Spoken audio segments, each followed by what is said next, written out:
If you haven't seen part 1, I'd recommend giving that a watch, though it isn't necessary to watch it before this one, so do what you want. I can't control you. Maybe you're watching both of these videos simultaneously on 2 different devices. I don't know. I won't judge. Also, upon further inspection, the fabric in the album cover is folded in such a way to have the 3 sticks motif, so I guess last time's freakout wasn't really warranted. Where is it? Where is it? My bad. Fortunately, this is what sequel videos are for, so I apologize of my scripted ignorance of this fact. I knew it the whole time. Yeah, I planned it out in advance. Speaking of last time, last we left off, Side A consisted of songs exploring the fear of death and the triumph that self-discovery can bring. Forever closed out this side with an intense study in the painful tragedy humanity finds itself in, where it is aware of death but is unable to escape its clutches. And now here's a song about how you should be yourself. Okay, I might be oversimplifying a bit. I really don't hate Normalize. The complaint I do have with it, though, is its placement on the album. It is a hill that I'm willing to die on that goddamn staying power and Normalize should have been switched in the track list. Forever leaves you with a mixed bag of fear and uneasiness, and then Normalize just hard transitions to something completely different. By contrast, Goddamn Staying Power feels like a transition song and is a lot mellower than Normalize.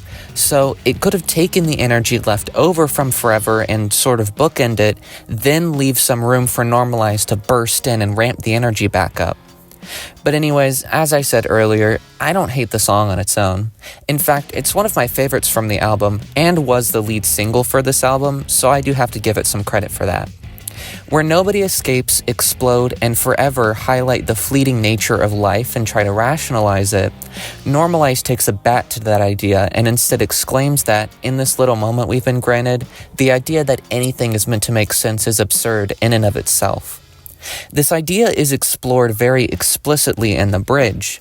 The speaker just repeats the fact that nothing is normal, and this repetition gives way to a build-up and release present in the final chorus. When someone is othered in society, the only way people hear a message is if you broadcast it loud and often enough, so it's as if the speaker is trying desperately to be heard by an audience unwilling to listen to them. The first verse speaks on the kind of dissonance having to raise the volume can present, though. The speaker is unhappy with this arrangement, saying they're a junkyard dog and not a wannabe pony. Having to present your message to the world can, at times, feel as if you're doing more to just garner attention than to actually make a change. Furthermore, a common form of pushback to this kind of action can be to just chalk up dissenting voices as attention-seeking or dramatic. The whole point of a movement is paradoxical in nature because it's meant to shed light on an ugly truth while simultaneously making a cause for hope or positivity. It can be very distressing to have to simplify or water down something to be digestible for a wider audience, to abandon being a junkyard dog, but unfortunately, it's a necessary step to make change. The verse ends with the speaker comparing themselves to a newborn babe, which conjures an image of vulnerability and inexperience, but is immediately juxtaposed by the mention of being already deadly. The speaker must feel as if they're walking on thin ice trying to just be themselves. The pairing of inexperience and deadliness can lead to a feeling of having to be extra careful as to not accidentally make things worse. Throughout history, different groups have been subjugated simply for existing and thus have to fight just to live normally. They are forced into this struggle from the moment they're born, and so there are likely going to be setbacks due to fear or inexperience or being taken advantage of. And these setbacks, when a person's mere being is on the line, can feel as if it can cause severe consequences. Plus, there's the added pressure of being potentially misconstrued at every possible angle. There's a Tumblr post by the Modern Typewriter which puts this into words perfectly by using the example of a werewolf. To paraphrase, a person is shocked when the werewolf expresses that they are unable to show their anger, saying that the werewolf should be able to get angry because that's human. The werewolf then responds, up until the point where you're not human. Having to fight for your own existence from the moment you're born puts you on thin ice. And it feels as if you become inhuman in a way trying to show your message to the world. In the second verse, the speaker likens themselves to the painter Frida Kahlo, whereas everyone else is just another Picasso. Maybe I'm reading a bit too much into this, but I do find it significant the specific artists being pointed out. Frida Kahlo was part of the Surrealist movement, which sought to expose the human unconscious and dig deep into one's psyche, whereas Picasso was part of the Cubist movement, which sought to simplify scenes using 2D objects in place of 3D. This almost feels like an intentional distinction to draw. The speaker wants to be able to dig deeper and explore themselves deeper, or perhaps even the human race, but normal society wishes to leave everything as simple as possible. This connection creates an image of a world of soulless mass production.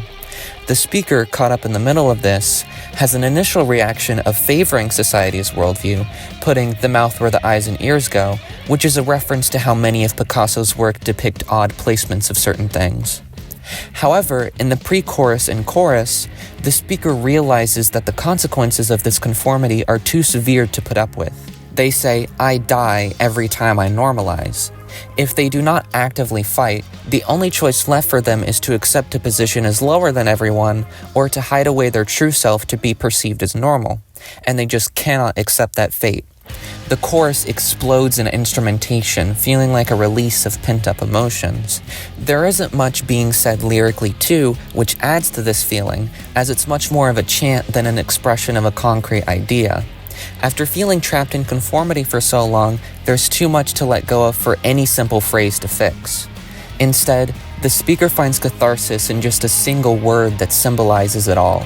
You could even go so far as to say that this chanting is meant to convey the image of some kind of protest or mass movement, where everyone that feels like the speaker is finally able to find community and able to, as discussed before, make headway in getting their message out there and loud enough to be heard. Normalize, in essence, is a song appealing to those who feel othered in society. It cries out against the tragedy that is conforming to a model that doesn't suit you, and revels in the concept that there is no normalcy for anything in life. And as the song winds down, there is a last dissonant chord that rings out, as if to drive this point fully home. In this lack of normalcy, there is not even a normal ending for people to take comfort in.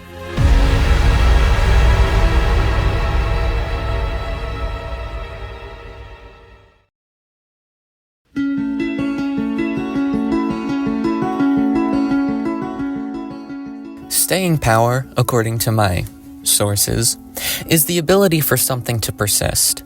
The specific thing being alluded to here seems to be some sort of gloomy feeling, as brought up by the speaker in nearly every line. They talk about how there's always a tear when they laugh, and combine the concept of happiness and sadness to be interconnected somehow in their mind by saying, "I'm so happy and sad always." So, the title can be taken to mean that this gloominess has a lot of staying power. More specifically, this is about grief, as the first mention of a grief chapter is made in this song. The speaker talks about how this grief is never ending and must always be put up with in their life. At even the best of times, there is still at least a faint reminder of this grief that follows them. As the song opens, a loop of notes plays on acoustic guitar, which starts off slow, but eventually speeds up to commence the song's true beginning. This highlights how difficult things may be with this persistent feeling, since there has to be some time for the song to get to that normal speed. In fact, the stripped-back instrumental in general may signify a sort of stripped-down existence, burdened by simply trying to survive day-to-day life. It's also important to note that throughout the song, though most prominently at the beginning and end, there are sounds of children playing in the background. Just as it's used earlier in this album in the song Days, this imagery is used once again to invoke a sense of dread that even something as innocent as childhood is destined to become stained with this kind of feeling. Everyone, at some point in their lives, will experience a kind of loss, so an innocent child can symbolize grief before it's happened yet. Though, there also comes with that idea a kind of envy or yearning to go back to that state, if just for a little longer. However, as the song ends and the atmosphere continues for a little longer, it abruptly ends with the sound of, presumably, a microphone falling down. I don't think it's a coincidence that this song is the shortest on the album. Instead, its abrupt ending is a way to put the audience directly into the shoes of the speaker. Perhaps a simple, peaceful moment can come and catharsis can be had, but it's over as soon as it started, and nothing's really changed. You're still sad, and not only that, but you find yourself wishing for that moment back, for just a little more time. But you aren't given that, and then you're thrust back into your normal life once again.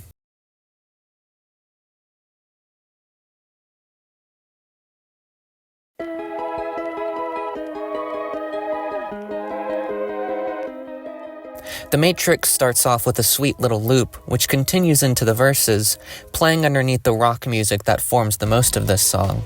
This sort of contrast shines in the lyrics as well with the line, "Baby child, you're gonna die." We see this purity of a baby being used to highlight the injustice of mortality, with the speaker directly addressing the baby and telling it of its own impending demise. Also, this perspective makes it feel as if the speaker here is some malicious presence, desecrating the innocence of this baby. The symbolism is brought fully into the spotlight with the music video.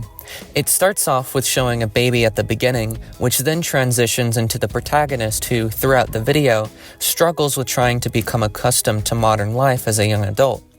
In most modern developed countries, the primary economic system is capitalism, which has been under scrutiny as of late for leading to exploitative worker-employer relationships and favoring profits over quality of life.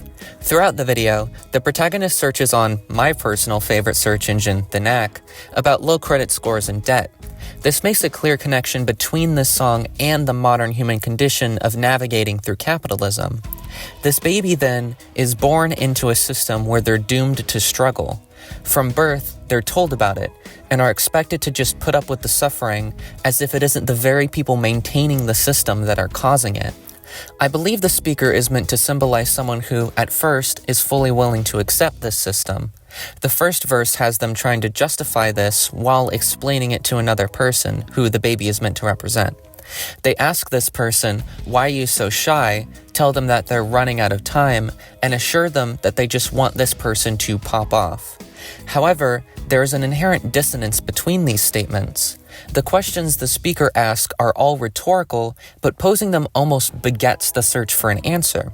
This person is stressed because they're running out of time.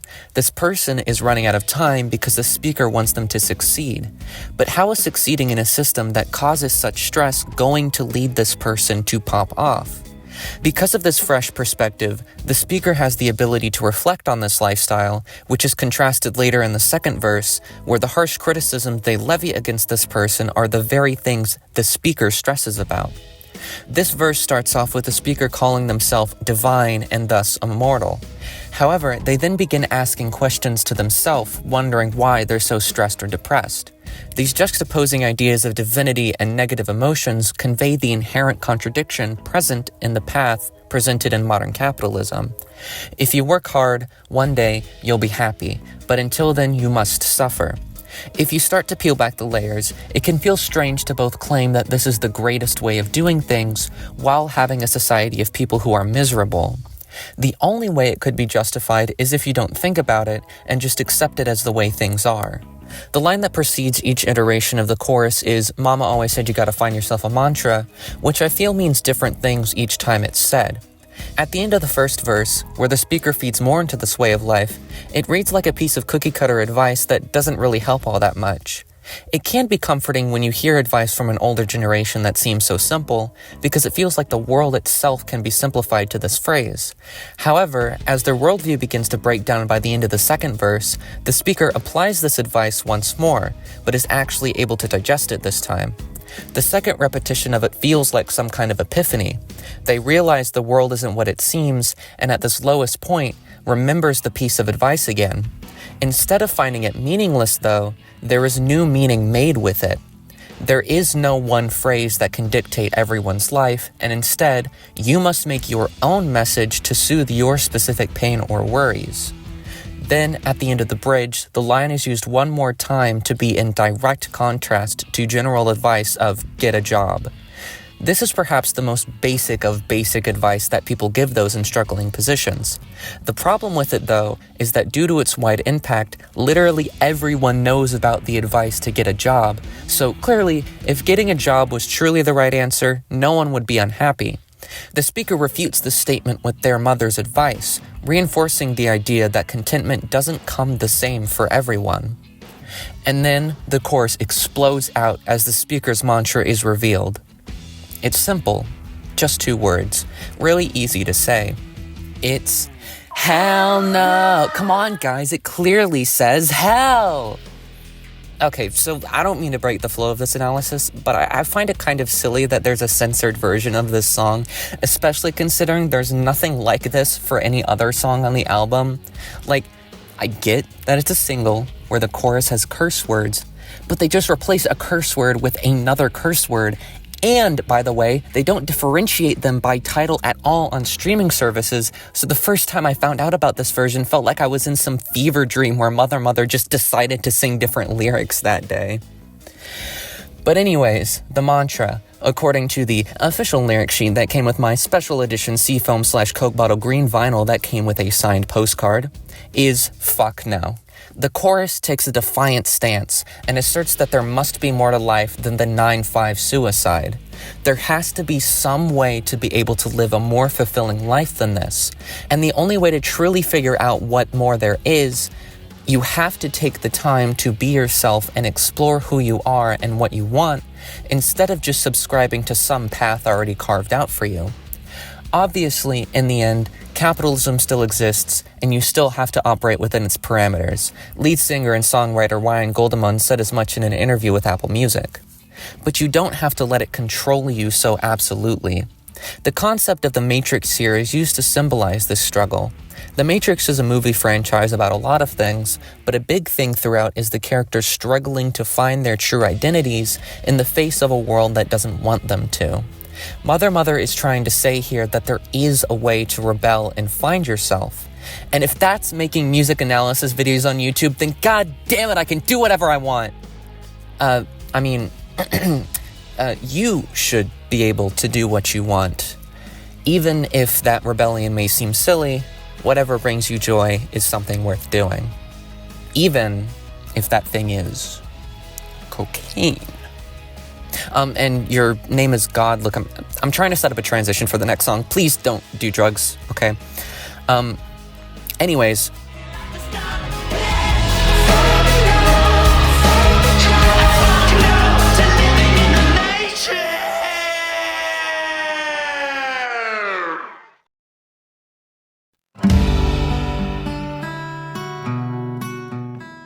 God's plan takes a look at the bigger picture of humanity, using the speaker as a vessel through which humanity is personified.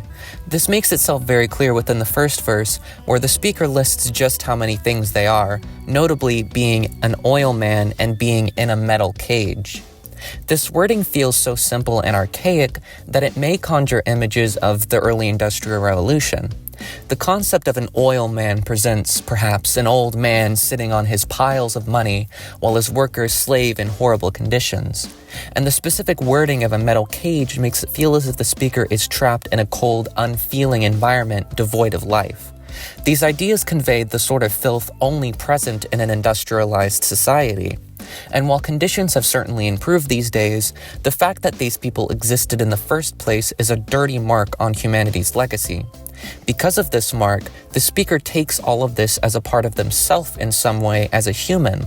When learning about these horrible events, it can be disturbing to think about the larger implications for humans as a species that such heinous things are possible to be okay with for some people. It can feel as if humans are destined to do bad things due to some intrinsic trait present in us from birth. This is further explored by the speaker by saying they're a recipe for a third world war. The idea of a World War III, ever since the second one ended, has been thrown around in response to just about every major upset. This fear doesn't come without merit, though, considering that there has never been another time where so much destructive power is present in the world at once. The Cold War proved that the stakes for any new major war are higher than ever, considering the devastation that could be caused by nuclear weapons is immense, to say the least. The larger implications of this tension, though, can be seen as a bleak irony. Though there are larger consequences than ever within human conflicts, there is also a lot more stability in humanity's war against nature.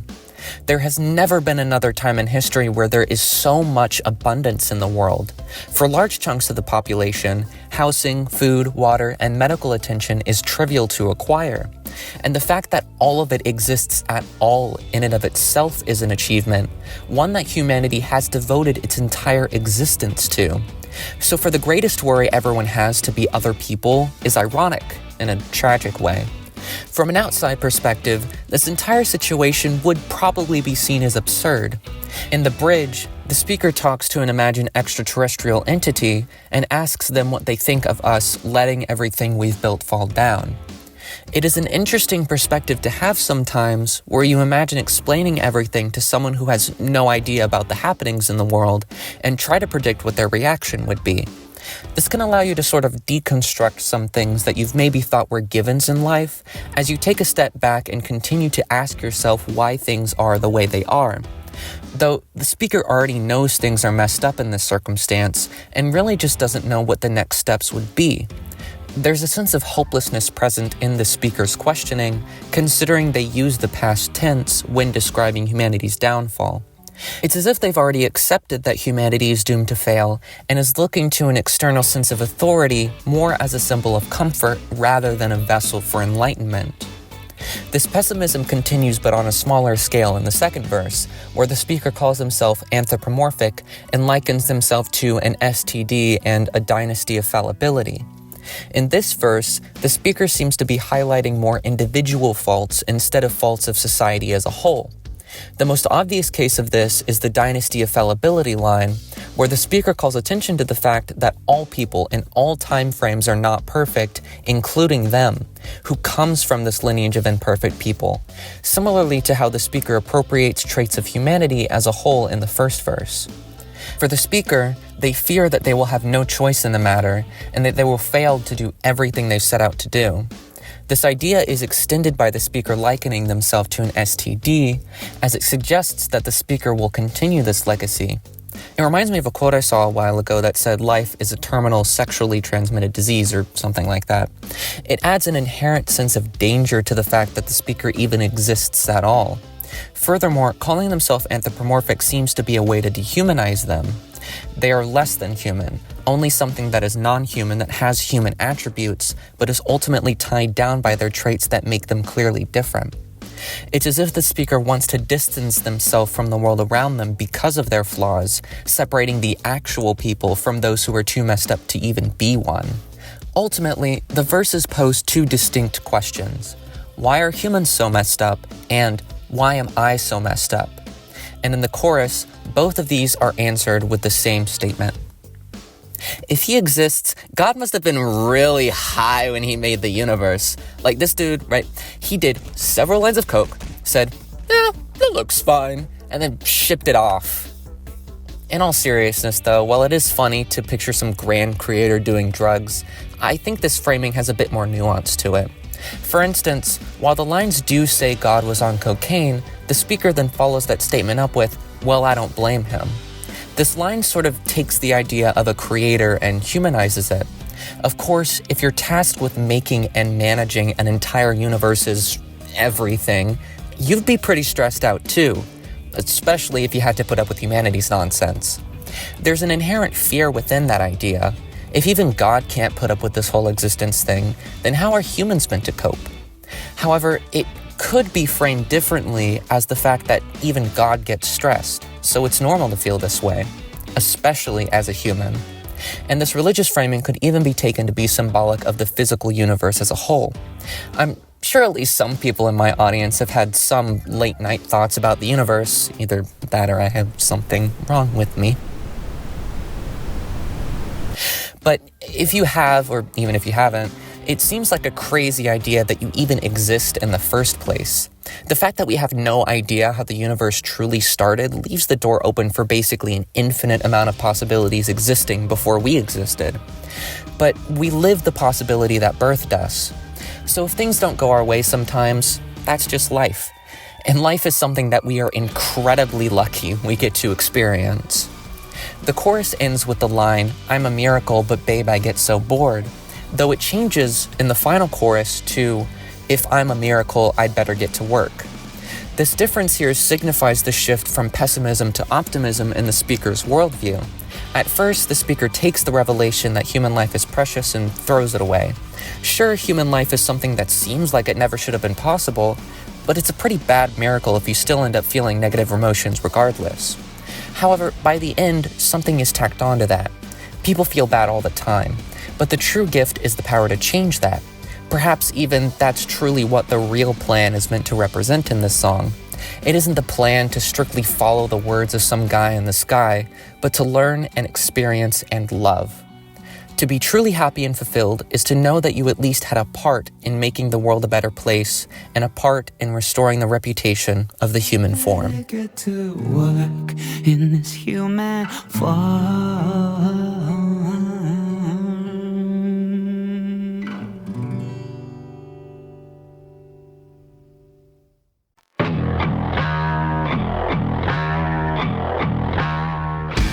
Guys. I don't think I need to analyze this one. Just go listen to it. Go do that and then come back and you'll see. It's immaculate. The vibes, unmatched. That will not stop me from talking about it though. End of Me is the first real direct exploration of death, which is funny coming from an album named Grief Chapter. While other songs have talked about death, they talk about the consequences of death rather than death itself, such as the fear of death or living life to the fullest because of it. I think that this is a fitting place to discuss the topic fully though, as this is sort of a last hurrah before the final song, mirroring a last hurrah before death. In the first verse, the speaker talks about his funeral, imagining it to be a real gala affair. Now, contrary to my own belief, the word gala is not only reserved for the Met Gala. Instead, a gala is just a general term used to describe a fancy party. You're meant to dress up and celebrate, but there's more formality than just some house party, so the celebration is subdued, which admittedly sounds almost exactly like how a funeral is meant to be, except replace celebration with remembrance, and the decorations with corpses. It can seem flattering to have such an event reserved specifically for you. I mean, it's not every day that most of the people you know in your life gather in one room to wear fancy clothing just because you existed. In fact, that's truly only something a funeral provides. So imagining that the attendees are there to instead have some kind of prestigious party in your honor on some level feeds the ego. This is a surprisingly selfish view of funerals, which is stated as much in the first two lines of the chorus, where the speaker admits to perhaps just being egotistical and self-obsessed. However, it's important to note that he says this in relation to being just a lot like all the rest. The general question posed between the verse and chorus is if the speaker is weird for indulging in these fantasies, or if it's just something that everyone does. This adds a bit more complexity here, since now the finger is pointed at society, as if to suggest that the real reason that funerals are held in the first place is because people have an innate desire to feel celebrated. It's interesting to have this desire at all, though, considering that you won't be able to attend your own funeral by the nature of the very thing. A fancy party all for you, a nice venue and spot for your grave, all of which is wasted on you.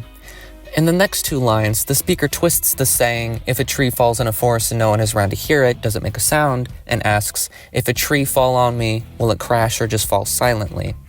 This could be taken to symbolize life in general, where the tree falling is meant to represent someone's life.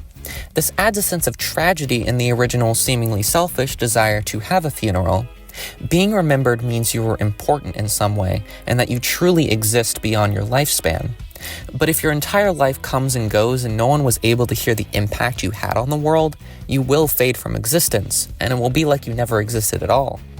If you don't have such a fancy party for your funeral, then what will your life have amounted to in the end? The desire to be celebrated becomes the desire to be remembered, and the desire to be remembered becomes the desire to exist. The innate human instinct to death is to just ignore it. We see this on a larger scale with things such as climate change denial and pushback to COVID restrictions, but also on a smaller scale too. People speak of death as if it's just this thing that exists but has no further implications. Internet culture especially has given rise to the casual suicidal ideation and death threats as a sort of cultural landmark, which then makes the concept of dying seem like not that big of a deal. So, if you're able to at least have a funeral that matters, then maybe death is just something that happened instead of something that made you cease to be. Maybe, in the speaker's eyes, a funeral made for him is something that he'll be able to attend if he plans it out in advance. However, by its very nature, death is something that cannot be seen by all the dying. There is a final moment, a last gasp of air, and then consciousness ceases to be while outside observers are the only people who are even aware that death is taking place. Until it becomes you in that deathbed, it's just a thing that happens. But when you're in that deathbed, that's when reality comes crashing on you. The speaker, in thinking about his own funeral, inadvertently begins thinking about these larger implications and tries desperately to reject them.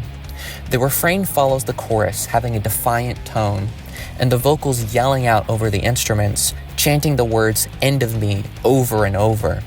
This chant is almost fighting against death, trying to claim the final moments and extend them out forever. But by definition, if this chant is still going, the speaker hasn't truly reached the end yet. Thus, the defiance is in vain because there really isn't any changing the fact that we cannot witness any time where we are not alive, and the chant will end. In the second verse, the speaker describes some hypothetical future where they become rich. Firstly, he talks about building a boulevard of bliss on the street that he'll live on. This, again, shows a deep yearning for having some sort of lasting impact on the world. History does often remember people who made positive changes, and so trying to use that hypothetical money to create a paradise would potentially prove useful in getting remembered. However, not soon after, he fantasizes about talking about all the stupid shit he bought, including an island he would blow up just for fun. Not only is there a stark contrast created between selflessness and selfishness, but there's also an inherent absurdity in the claims that the speaker makes in the latter half of this verse. It feels as if the speaker is growing more agitated as he tries to find ways to sidestep death. Searching for fame and wealth for immortality, then proposes following such a lifestyle, somehow leaving an impression deep enough to never really die. After this, the chorus repeats for a second and final time, but with some minor changes in the lyrics. First off, the speaker now mentions being grandiose and self-possessed in the second line. This changes the meaning to be more about external appearances. The use of self-possessed here specifically, meaning to be in control of one's emotions, seems to suggest almost the opposite from the speaker. Considering this entire song depicts the speaker coming to terms with the fact that he's going to die, these descriptors could merely be portraying the appearance of the speaker while he grapples with these intense emotions on the inside. Then there's a wider concern here that perhaps no one really has everything 100% together, even if it seems so, since we all face this same existential fear. Perhaps having everything together is really only people's perception, and that there is no real foundation holding anything together in the lives we all build. The speaker then, in the second half, replaces the imagery of a tree falling on him to a wave coming to take him. It's interesting how in both instances there's imagery of nature killing the speaker. It makes it feel as if the world itself is coming to swallow the speaker whole, which is indicative of the fact that death is both natural and inescapable, a fact that people nowadays spend their whole lives trying to avoid. Then the speaker first hopes for a ship to save them, but in their desperation, settles on having one little fish to witness their death. The speaker here must have finally come to terms with the fact that there isn't some magical thing that's going to save them when his time comes, but maybe at least the company of a small little creature, or of something that's already braved the depths, can soothe him. Despite the upbeat sound of this song, it's a tragic call-out, encapsulating the human condition of fear and loneliness. There's a frantic energy embedded into this song, even down to its instrumentation. End of Me starts off with a funky guitar riff, then a drum fill comes bursting through to give way to the true intro. The instruments in this intro, including a synth and processed guitar, have this sort of tremolo effect on them that makes the notes seem uncertain. This symbolizes the speaker's initial realization of the true implications of death, especially paired with a subdued chant of "the end of me present here." In the first verse, the drums and bass take center stage and provide an unchanging loop where the kick hits on the downbeat and the bass hits on the upbeat. Not only does this create a repetitive structure, but it makes sure that there isn't an empty spot anywhere, especially in the low frequencies, just as if there's a low but unwavering thought in the speaker's mind. The second verse adds an acoustic guitar to the structure, but it's strangely played as if to more closely resemble an electric guitar. It's played in a way that makes it feel as if it's straining, which highlights the limitations of the instrument, just as there is a limitation in the human body and its inability to escape death. Then, by the time the speaker starts talking about frivolous spending and islands, this established structure of the song completely changes. This mirrors the lyrical shift from trying to have a nice legacy to having a destructive legacy. So this change in instrumentation could symbolize the speaker's complete shift in approach to forming a legacy. It's important to note, too, how the song lets up only once, right at the end of this verse, in conjunction with the explosion of the island. I take this to be a sobering of the mind moment, as if the speaker pauses to take in just how destructive he's become, or even where he has a realization that even something as seemingly everlasting as the earth can die. No matter what he does, though, the chorus always comes back. It continues the kick bass pattern, but has an electric guitar play alongside the bass. Playing the main melodic instrument like this can highlight the tension that comes with playing on the upbeat, as it feels as if it's not really supposed to be playing when it does, or as if it's delayed in some way and is stressing itself to catch up. Once the second half of the chorus starts, all the prior structure falls away to reveal a cleaner arpeggio before it picks back up with the kick on the downbeat and the bass and guitar on the upbeat. It makes it feel as if there's sort of a lowering in energy, though the tempo doesn't really drop at all, so it's like there's no choice but to continue pressing forward despite any revelations that may be going on. It's like you're just being pushed along, not able to stop even as the energy changes. The refrain is where the true energy of this song comes into play, though. For the entire rest of the song, the instruments have been subject to this pattern of downbeat, upbeat, downbeat, upbeat. But this pattern is completely destroyed here. Everything bursts out in an unrelenting wall of rock music that doesn't let up for a second. Here, I feel, is where the frantic nature of this song is most present, because it feels like every element is trying to be loud as possible, mirroring the speaker's pleas to continue living or to be remembered in some way.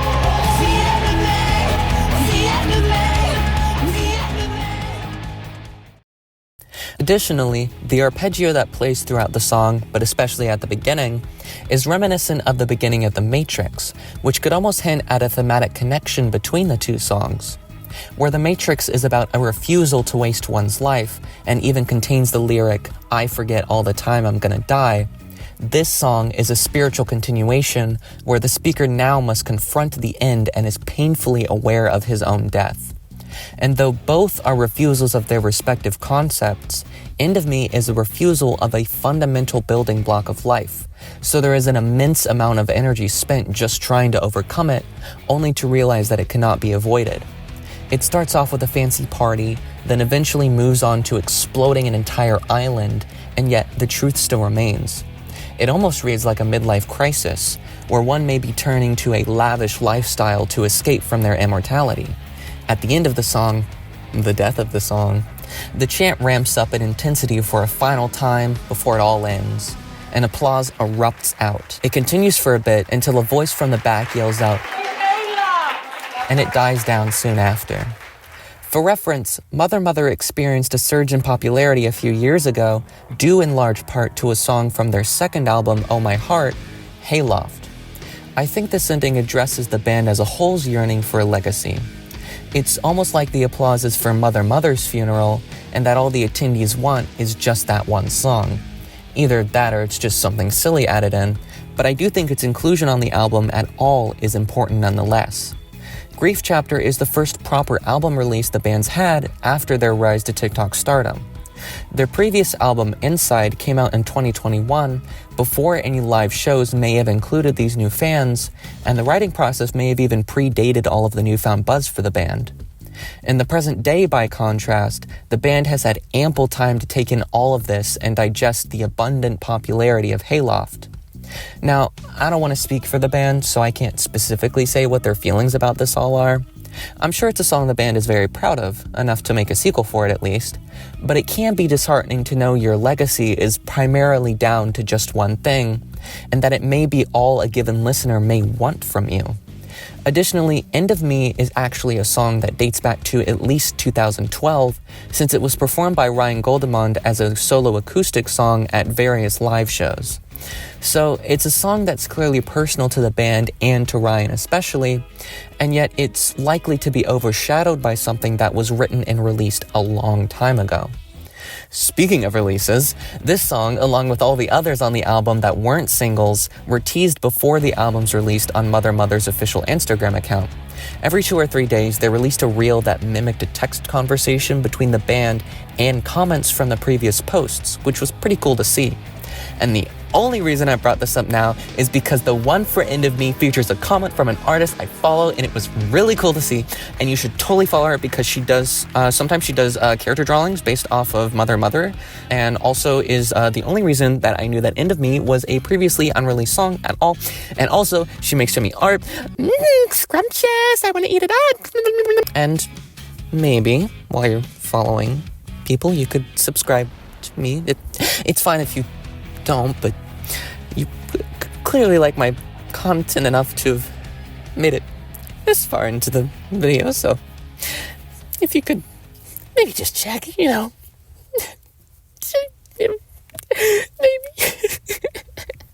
Anyways, we have one more song to analyze, so let's do that.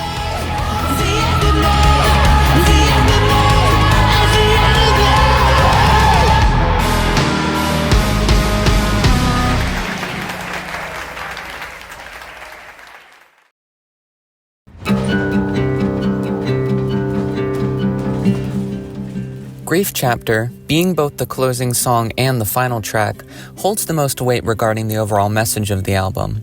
It's the most stripped-down song, only featuring acoustic guitar, very rare percussion, and some background ambience. It's a song about what the grief chapter is meant to represent, which is the period of time one experiences grief. Before, in Goddamn Staying Power, this idea is said to have no end. In this song, this idea is expanded upon. The way that grief is expressed in the first verse has purposeful juxtaposition to it. At first, words like paler and purer accompany the speaker's new worldview within their grief, but then they go on to describe children's laughter as a little disaster. This, in turn, conveys how contradictory grief can feel to someone. There is a sort of awakening moment when you suffer a great loss as you start to realize just how fragile everything is.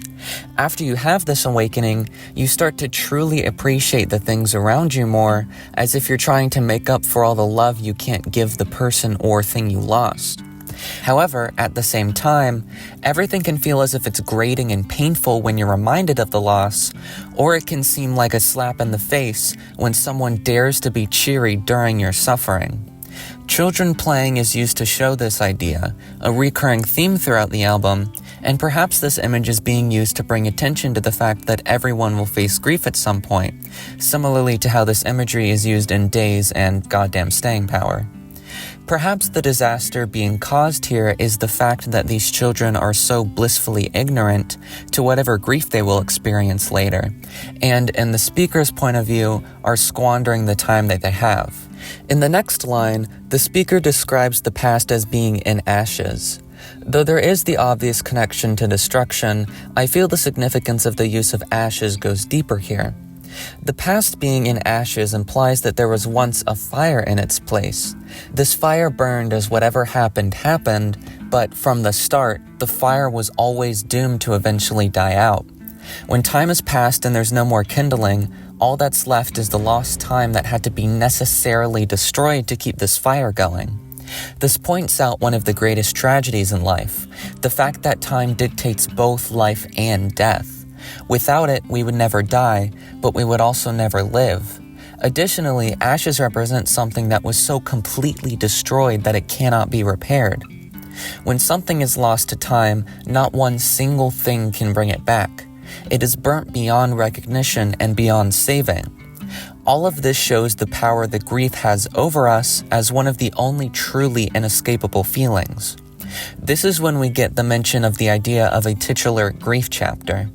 This entire idea of seeing the fragility of the world and how time destroys everything is boiled down to this simple concept. The fact that this is described as a chapter, though, implies that there's some sort of ending to it all, that this grief too will come to an end with time, and the next chapter will arrive. While this idea is certainly comforting, while one is in this position, it isn't really helpful. The speaker tries to soothe himself with this idea, but until this chapter can end, it still has to be written, and so they press on. In the second verse, the speaker describes a scene of feeding their mother. In the description, they mark how their mother looks like an angel, and despite their present height differences, she still sees the speaker as a kiddo. This section touches on different types of grief. First off, there's a sort of pre-grief that the speaker experiences when faced with the sight of their mother. Considering that they're having to feed their mother, it's reasonable to assume that she's elderly and therefore doesn't have much time left before she dies. This is further cemented with the connection to an angel, which, while it can be emblematic of otherworldly beauty, is being used here to also signify death, as an angel is most often associated with the afterlife. There's also a grief for times gone shown off in this section, as the speaker remarks their differences in height and age. For both of them, there's a sadness that things aren't the same way as they were. The mother grieves their child who now stands before them, closer to the age she was when the speaker was born, and the speaker grieves their mother who was once there to take care of them and who always seemed to be an everlasting presence. They both now look back on the past with yearning, but are unable to go back. At the end of this verse, the speaker then describes the past as a basket that catches all that's tragic. This is in line with this type of grieving, as there is always a tinge of sadness when reminiscing on the past. Whether it be focusing on the sadness and pain of the past, or the fact that one can't go back, people tend to never see the past with much positivity. In the final verse, the speaker then personifies the future, the present, and the past. The future is described as an intruder who will seduce and woo ya, which is symbolic of how people often see the future as this time where things will be automatically way better than they are now. You can see it in science fiction media or past predictions of what the future will be like, where people dream of flying cars, no sickness, and a better run society. In this idealization, though, there is a dangerous naivety, as it can be just as easy to kick the can down the road since you don't need to be the one to do the work if it's finished in the inevitable future. Thoughts of the future, of a better tomorrow, can intrude on the fight for doing the work today. And everyone is susceptible to this. I mean, think of how many times you may have put off an assignment or a chore or some life-altering decision. Since the future doesn't exist yet, you may assume that you're going to be better by then, and with no possible evidence for or against that point, your brain takes the easy path and sticks with that assumption. However, when that moment finally comes, you realize you've been tricked, because the future is never as good as it seems once it becomes the present. Speaking of, the speaker describes the present as a menace who is impossible to catch. By definition, the present moment is the shortest out of the three basic time periods, as the past and future stretch on in either direction far past what the present can hold. It can be easy to think back to the past or wonder about the future due to this imbalance, but this causes you to miss out on the only time period which you actively experience and interact with. The present then represents a difficult balance of having to give it attention while also not forgetting the past and the future in order to make sure it goes well for you. Finally, the past is mentioned one final time, simply being called a bastard. This shows the speaker lashing out, fed up with their own grief for having to exist in the first place. Thus far, the past has only been characterized as bringing pain by existing, so the speaker asserts that it must be purposefully causing all of this pain by giving it this harsh title. However, the singing, which peaks at a yell, then tones down as the speaker reminds himself again that it's just the old grief chapter. This feeling will pass, and it isn't really anyone or anything's fault that it's there in the first place. Everyone goes through this at one point or another, and it's something more to be put up with rather than trying to fight. It sort of feels like how people describe tropes in media. The beach episode is to anime as the grief chapter is to life. The speaker is able to take comfort in the fact that grief comes with being a person, because it means that they aren't going through anything exceptionally worse than anything else. The line that sandwiches this entire song together is "everything is different now." While you could initially take this to be about how grief has changed the speaker's outlook on life, I take this as being about the power on the other side of the passage of time. As the present moment moves far away from the inciting incident, the pain will wane. The past does not only destroy the good things, but it also destroys the bad things. It provides the blank slate for the present, allowing for growth and healing to take place. Something bad happening is something that is happening now, but that will one day just be something that happened, in ashes with the rest of it all. Grief Chapter closes up Grief Chapter with something that truly encapsulates every song before it.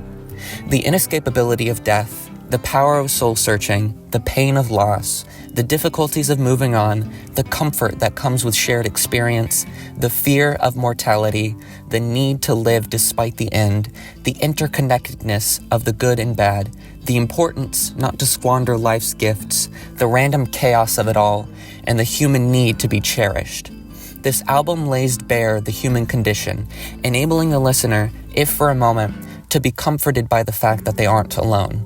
Because ultimately, the true power of humanity is to brave the end together and know that we don't exist in vain. And in a world without meaning, our greatest gift is to create one. Everything is different now.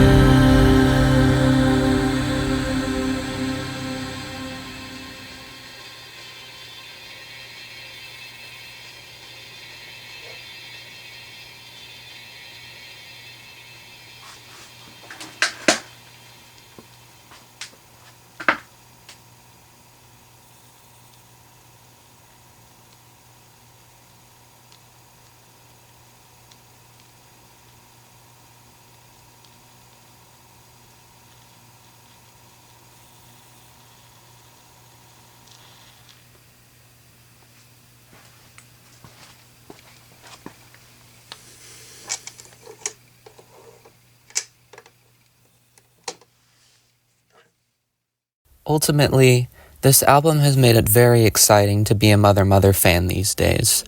While I wouldn't necessarily say that it's my favorite album out of their discography, it is definitely up there as one of my favorites and has tons of bangers, just banger after banger. Mother cannot miss. Though, speaking of missing, I sure have been for the past, 5 months now. And that's mainly because behind the scenes I kind of released the first, side A video at a time where college work was kind of, ramping up, and then finals swamped me as I finished writing the script. And then I tried editing, but then a bunch of stuff just happened because summer just loves being for some reason the worst season ever in terms of both my mental health and also for some reason my physical health. The entirety of July I was just sick. I was a sickly Victorian child in bed. But I have created a system to where my stupid little gremlin brain can actually focus on making videos. So hopefully that means that I'll be able to get a little bit more consistent instead of a video every 4 or 5 months. I'm aiming for 2 months for a video, so hopefully I should be seeing you again in October. Though, a good thing is that this video ended up taking me so long that I do have one anecdote I'd like to share. Everyone, ladies, gentlemen, others, I went to my first ever concert, and guess what? It was a Mother concert. I know, guys. It was really fun. Their tour with Cavetown and Meet Me at the Altar it was super fun. I had a great time the entire time. Meet Me at the Altar, I was super excited to see them because I haven't listened to all their music, but I did know them, and they're a really fun trio. And then Cavetown said, I don't know, any of his songs except for, Devil Town, and then I also recognize Lemon Boy. And then considering how one of my friends was like nearly sobbing next to me, I knew when This Is Home came on. But for the most part, I didn't know any of the songs, but it was still really fun. And then Mother Mother set itself, I knew that I was going to be excited, but I didn't know how excited I was going to be. But, when Mother Mother came on stage and, their song started, and I could sing along.